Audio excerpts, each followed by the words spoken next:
Welcome to another episode of Football Theory. I'm Ivan Sanchez, along here with my boy Alex Guti. How you doing, Guti? Good man. Good. We're back at it. Let's go. Episode 3, Football Let's go. Theory. Yep. Episode 3. We start off with Mexico getting the not hammer dropped on them, but they got some more serious sanctions. They'll play their first two World Cup qualifying games with no fans, with FIFA coming down on them, with the chant, and they said enough's enough. They didn't like what they heard during Mexico's last week and a half when they're in the United States, and they said 2 games, World Cup qualifying, no fans. It could get worse. You could get point deduction, or you could get kicked off. Guti, what are your thoughts right off the bat? Well, we saw it coming. Like you said, I think we said it last time, episode 1, like it's gonna come, or I think it was last episode. Last 2 episodes we talked about it, but it's definitely gonna come. I also felt like I also feel like it's kind of a cheap way of doing it. I think they know, like they're picking certain events that doesn't really affect them, like as far as like money wise. So there's like, okay, I know qualifiers are heavy and they are, but it's like the first 2 qualifiers, no fans. If they really wanted to do something, if they really meant it, they would take them out of like Gold Cup or something. But we all know it's a moneymaker. So that's what I'm saying. When I feel like they're just picking things that they could, let's make an example out of something that won't hurt them too much. And I felt like this is the way they did it. So, yeah. Yeah, I think part of the problem is why they can't do Gold Cup. I guess if I was thinking about it, would be you have to hurt them on their home soil, quote unquote, and a World Cup qualifying. Those are the games Mexico plays in Mexico. At the Gold Cup, you can't. It's hard to control an event where you're supposed to allocate tickets to a certain amount of people, then a certain amount of group fans as well, and then there's the general admission as well. So I can see how in the Gold Cup it'd be difficult to do that. And in Gold Cup, the biggest pockets that get affected are here in the United States more than anybody else is. So I can see them not doing that too. But yeah, like you said, it was something we talked about that we could see it coming. The games were stopped for in Mexico games because of it, and it's kind of one of those things where just they said enough's enough, and they needed a way, I think, to hit home to make it clear to the Mexican fans that you got to stop at some point. Like the fines were not working, so this is the next step. Yeah, the question I have, I mean, obviously, like I'm putting my lawyer hat on here. I'm just questioning everything. But number one, like I said, the way they did is kind of weak. Because if it was a deal that they really worried about, we talked about it. You and I and other people have talked about it. How number one, Qatar is hosting the World Cup, and we know how that country politically thinks about any of those situations that we're talking about. And so, it's like kind of like they're just picking and choosing when to do it.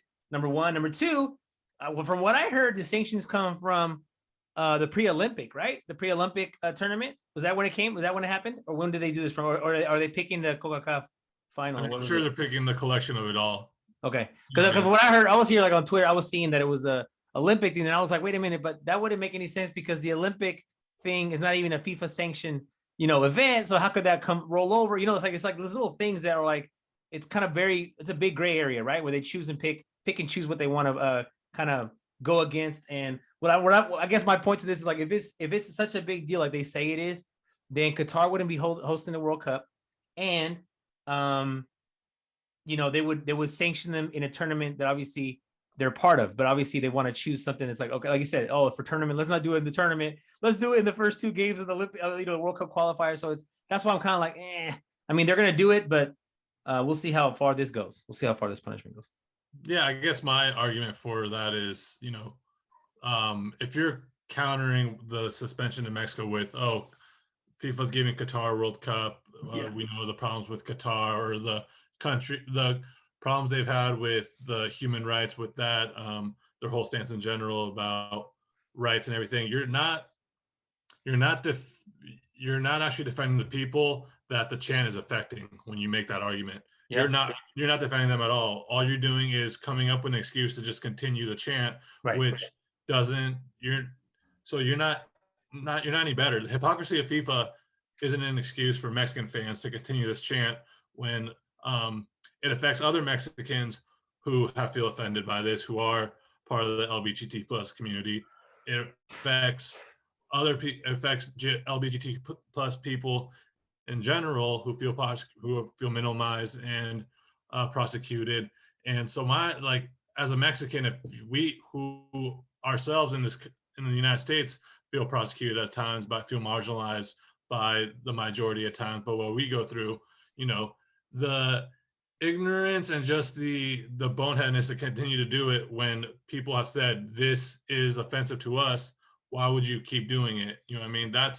Those are my feelings towards it. And so I think the argument it's a terrible argument to say FIFA does this, FIFA does that, why can't we do this, or it's not fair. It might not be fair, but your argument actually isn't even defending the people that you're not even defending the people who the chance affecting. You're just using an excuse to continue to do it without actually even the core issue or the people that's actually in place for.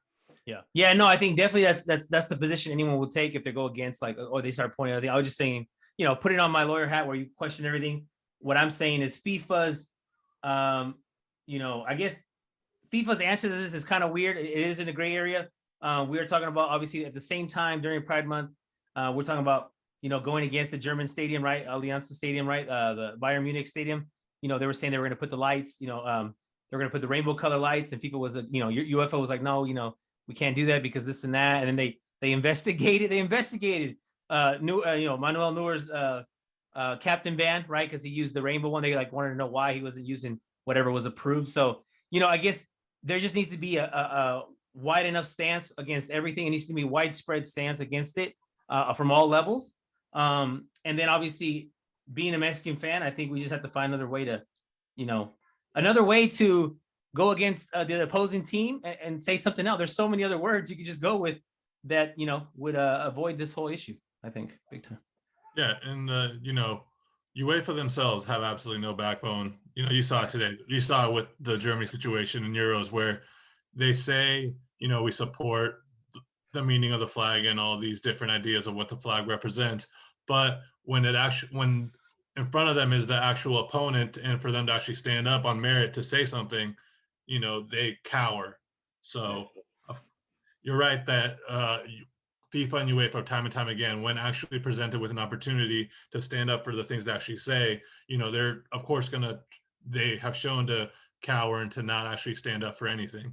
And that's going to be the way they are. That again doesn't give Mexican fans any right to continue to say something, where if they talk to Mexicans who are part of the LGBTQ community, plus I'm sure they'll feel, hey, you know what, this probably is offensive to me. This is offensive. This is not cool. And it's not for us who aren't part of that community to deem what is or isn't acceptable. Yeah. It's what I mean? So, moving forward, I hope more people can get the message, and hopefully this ends here. I think the last thing FIFA wants to do is take Mexico out of the World Cup because they know the importance of Mexico. I think when Mexico was struggling to make Brazil in 2014, all these articles came out about the economic impact that would affect in Mexico, that would affect the United States, that would affect FIFA with Mexico not participating.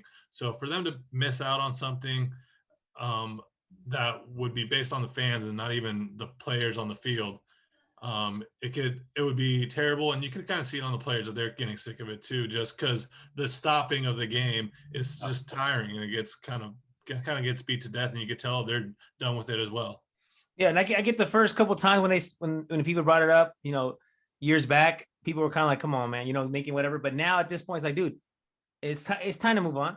I mean, the TV stations they're getting tired of putting that up, and they have to sound it out, and then you go to the games, and then they got the players doing the campaign against it. It's like, bro, just go with something else. Just go with burro, man. Let's just say burro. And there's so many other things. Just go with burro. It sounds the same. You can still go. You can still get it close to the sound, and obviously we can find a problem with anything, but I think this will definitely solve that problem. So yeah, moving on from that, but yeah, going forward, let's see what happens, because I do have my ticket to the Gold Cup final, and I'm assuming Mexico will be in the final, but hopefully we don't have that issue in Gold Cup. We'll see what happens for sure. Yeah, definitely. And speaking of Gold Cup, Mexico put out a preliminary roster for the Gold Cup, and in a matter of a couple of days, they put out a 60-man roster. We talked about it. You and I were both excited about the idea of Chicharito being on the squad, and as with Chicharito being on it, and as well as Funes Mori. And then a couple of days later, Tata Martinez pulls out a smaller squad, about a 40-man preliminary roster, and right. Chicharito isn't on it. So Yeah, I have the preliminary. I have like the actual like list supposedly that's going to travel to go get ready for this. So it is a Yeah, combination of like the gold of the Olympic team and the Gold Cup team. So yeah. we talked about last week how we could see a lot of some of the players who get cut from the Olympic team go to the Gold Cup, and it looks like they're kind of going with that idea. I guess before we get into that, my thing is why even put Chicharito in that first list if you're not going to even bring him and take a look at him? What's the point? What's the whole idea of it? Especially because Tata's not saying anything. If Tata just does the conference and says Yeah. this, and this, it's all done. But he doesn't, and now he didn't leave the last couple of games with the best, with the bat in the best level. Now this just adds more pressure, unnecessary pressure, really. I mean, there's like, I don't know why he would do it. I really thought at first was like, oh, let's just do, let's not leave him there. He's not ready. Because last year, everyone could justify that he wasn't ready. But this year, I'm not saying that he's killing it. I mean, he was the first couple of weeks, but compared to people he's being called against, called, for, there's, you cannot argue that Pulido's having a better time or, was having a better time with him last game. Or you cannot argue, that a couple other guys should be there, like Pizarro has no business being there. So, you talk about that stuff now is definitely, I don't even think it's personal. I mean, I really do think it's above Tata's head. I do think now for sure, I want to confirm that there is something there that says he's not coming back. And I don't even think it's Tata. I really don't think it's him because he has no argument to do it. I really don't think so. I really feel like it's above his head. I really do. Yeah, it's interesting because Tata did coach in the MLS, so he does regard, and he had success in the MLS, so he has regard for players who play in the league, and I think you're seeing that now with Polido. You see that with Pizarro. I mean, yeah, if you don't just call him if you don't call him to begin with, no one discusses anything. And yeah, I mean, at his age, at Chicharito's age, it is probably the end of him because after this World Cup cycle, now you're talking guys who are in 33, entering 34. You know what I mean? This is Oh, really Chicharo's gonna be, he's gonna be by the next World Cup cycle, he'll be like 36 years old, man. So I mean, this is it, right? This is the run right now. I mean, right now he's 32. So what next world, the World Cup will be 33. Yeah, I mean, he'll be 37 by the time we have the World Cup here. And we know that's done. So I feel that's still unfair. I mean, this is not just a fan talking. If a new coach came in today, well, we don't know if it's the coach or the people have him, but if a new coach came in today and was asked to make a list, Chicharito would be on the list. And that's all I have to say. So I don't know if it is Tata or if it's someone above him, but there's something going on there that we don't know. Yeah. And like, if your argument isn't to bring him because you don't see him, one, I've always been the idea of like, hey, this is the Gold Cup. If he's in a position to play, if he's in a good rhythm, you should bring him, even if maybe he won't be in a year and a half for Qatar when he's a little older. But if right now he's good to go, you can bring him for that.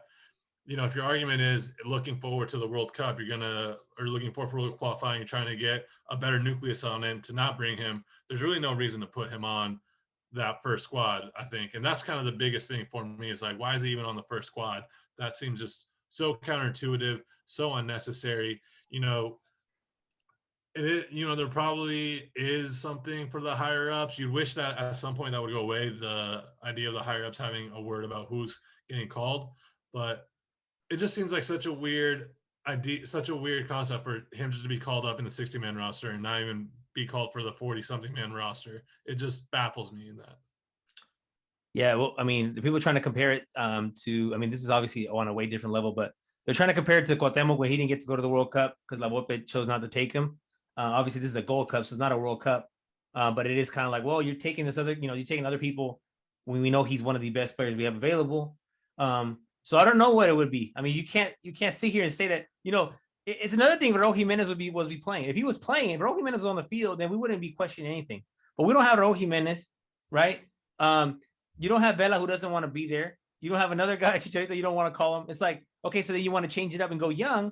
Well, you're not really going young because you're bringing in Funes Mori, who's 30, right? You're bringing in Henry Martin, who's, pushing, going to be 30 pretty soon. So, like, you're not really going with a brand new squad either. Like, if you're saying, for next World Cup, Funes Mori won't be available. He's not going to be in the next World Cup. He's not going to go at 34 or 35. So, like, what is your plan here? You're going to go all young? Then let's go all young then. And I'm okay with that. You want to turn the page and go, Jota Macias and go with these younger guys next year and see how they are, then let's try that. But you're kind of like, you're not really going that way. And like you said, he's also shot himself in the foot by saying, oh, I like MLS guys.